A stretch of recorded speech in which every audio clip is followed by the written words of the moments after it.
حضرت سلیمان کا لشکر آ رہا تھا اور یہ چونٹی وادی نمل میں اپنی ہمجولیوں کے ساتھ وہاں تلاش رزق میں گھوم پھر رہی تھی. تو جو ہی لشکر آتے ہوئے دیکھا تو اس نے اپنی ہمجولیوں کو کہا، جس کی حکایت قرآن نے کی ہے، کہا جلدی جلدی اپنی بلوں میں داخل ہو جاؤ، اللہ کے نبی کا لشکر بے خبری میں تمہیں کچل نہ ڈالے. کئی میل دور سے چونٹی کی اس آواز کو حضرت سلیمان نے سنا. قرآن بتاتا ہے فَتَبَسَّمَ ضَاحِكًا مِّن قَوْلِهَا، اور اس چونٹی کی اس بات کو سن کر پیغمبر کے چہرے پہ ہنسی آ گئی، مسکراہٹ آ گئی کہ یہ کیا بول رہی ہے. اللہ اکبر. چونٹی کو پکڑ کے کان کے پردے پہ بھی ڈال دو تو آپ پھر بھی نہ سمجھ پائیں کہ وہ کیا بول رہی ہے. لیکن اللہ کے پیغمبر کی شان یہ ہے کہ کئی میل دور سے وادی نمل میں بولنے والی چونٹی کو جو بول رہی ہے وہ بھی سن رہے ہیں اور اس کا جو مفہوم ہے وہ بھی سمجھ رہے ہیں. یہ پیغمبر کی شان ہے. کبھی بھی پیغمبر کو اپنی ذات پہ قیاس کرنے کی غلطی نہ کریں. نہ پیغمبر ہمارے جیسا ہے نہ ہم پیغمبر جیسے. ایک شخص نے روزہ رکھ لیا تو گرمی تھی، چلاتی دھوپ تھی، تو وہ بے ہوش ہو گیا. تو لوگ اس کے اوپر کپڑا تان کر کے کھڑے تھے سائے کی. تو حضور گزرے تو فرمایا کہ یہ کیا ہے؟ تو کہا کہ اس نے روزہ رکھا تھا تو اس کی وجہ سے یہ نڈھال ہو گیا. فرمایا کہ اس کو کس نے کہا تھا روزہ رکھا؟ وصال کا روزہ رکھا. وصال کا روزہ ایک روزے کے بعد پھر اسی پہ تسلسل کے ساتھ دوسرا روزہ. تو کہا حضور آپ جو رکھتے ہیں. تو اس نے بھی پھر دیکھ کے رکھ لیا. تو آقا کریم علیہ السلام میں ایکم مثلی، تم میں سے میری مثل کون ہے؟ ایکم مثلی، تم میں سے میری مثل کون ہے؟ اور ایک دوسرے مقام پہ آقا کریم نے فرمایا لستو کہیاتکم، میں تمہاری طرح نہیں ہوں. کبھی کہا ایکم مثلی، تم میری طرح نہیں ہو، کبھی کہا میں تمہاری طرح نہیں ہوں. تو یہ غلطی کبھی نہیں کرنی چاہیے کہ اپنے آپ کو نبی پر قیاس کریں یا نبی علیہ السلام کو اپنی ذات پہ قیاس کریں.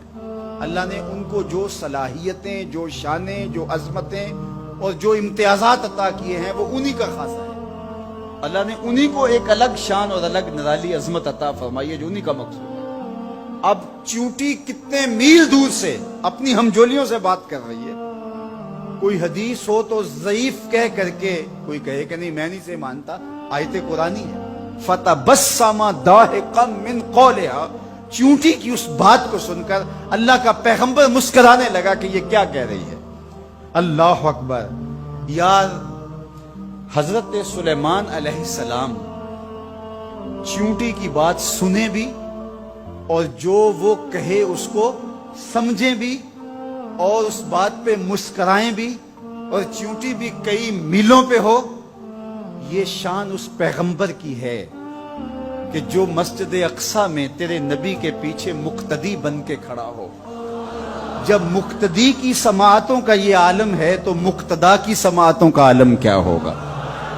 اس لیے میرے اور آپ کے آقا و مولا نے ارشاد فرمایا جو میں دیکھتا ہوں وہ تم نہیں دیکھ پاتے، جو میں سنتا ہوں وہ تم نہیں سن پاتے.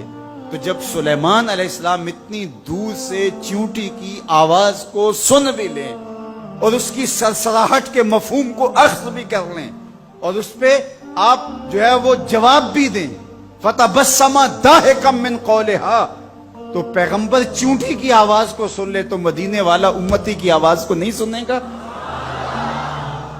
تو یہ شان ہے خدمتگاروں کی. سرکار کا عالم کیا ہو. اللہ نے شان عطا کی، اللہ نے عظمت عطا کی. اب اس چونٹی کو امام راضی کہتے ہیں قیامت تک آنے والی چونٹیوں کا سردار بنا دیا. کیوں؟ اس لیے کہ اس چونٹی کو اس بات کا علم تھا کہ اللہ کے نبی کا لشکر جان بوجھ کر ننھی جان کو بھی ضائع نہیں کر سکتا. یہاں ایک لمحے کے لیے رکیے اور اس مفہوم کو اچھی طرح ذہن میں اتار لیجئے، اپنے اندر راسخ کر لیجئے. نبی کی تربیت پانے والا لشکر جان بوجھ کر کے ننھی جان کو بھی ضائع نہیں کر سکتا. اور جو اپنے بدن سے بم باندھ لے اور انسانوں کے انبوہ میں گھس جائے اور پھر بم پھٹے اور چھوٹے چھوٹے بچوں کے جسم کے ٹکڑے اور گوشت کے لوتھڑے بھی دیواروں سے چپک جائیں اور فرش خون سے بھر جائے اور وہ سینے پہ ہاتھ رکھ کے ذمہ داری قبول کرے، وہ نبی کا لشکر تو نہیں ہو سکتا، کسی شیطان کا لشکر ہو سکتا ہے۔ تو اس چیونٹی کو اللہ تعالیٰ نے قیامت تک کی چیونٹیوں کا سردار بنا دیا۔ قرآن مجید کی 114 سورتوں میں سے ایک سورت کا نام اس چیونٹی کے نام پہ رکھ دیا۔ کتنا بڑا اعزاز دیا۔ اس چیونٹی کے نام پہ سورہ النمل ذات کی چیونٹی ہے، لیکن پیغمبر کے تربیت یافتہ لوگوں کے مزاج کو جانتی ہے۔ یار پیغمبر کی صحبت میں رہنے والوں کا کوئی مزاج آشنا بن جائے اور اس مزاج آشنائی کی وجہ سے اس کو عزت، پروٹوکول، تکریم اور قیامت تک آنے والی چیونٹیوں کی سرداری بخشی جاتی ہے، تو جو مزاج پیغمبر کا حامل ہے اس ابو بکر کی شان کا عالم کیا ہو، اس کی عظمتوں کا عالم کیا ہے۔ تو اس چیونٹی کو قیامت تک آنے والی چیونٹیوں کا سردار بنا دیا گیا۔ تو اس کی سرداری کا سبب اس کے یہ جاننے کی وجہ سے ہے کہ پیغمبر کی تربیت میں رہنے والے جان بوجھ کے ننھی جان کو بھی ضائع نہیں کر سکتے۔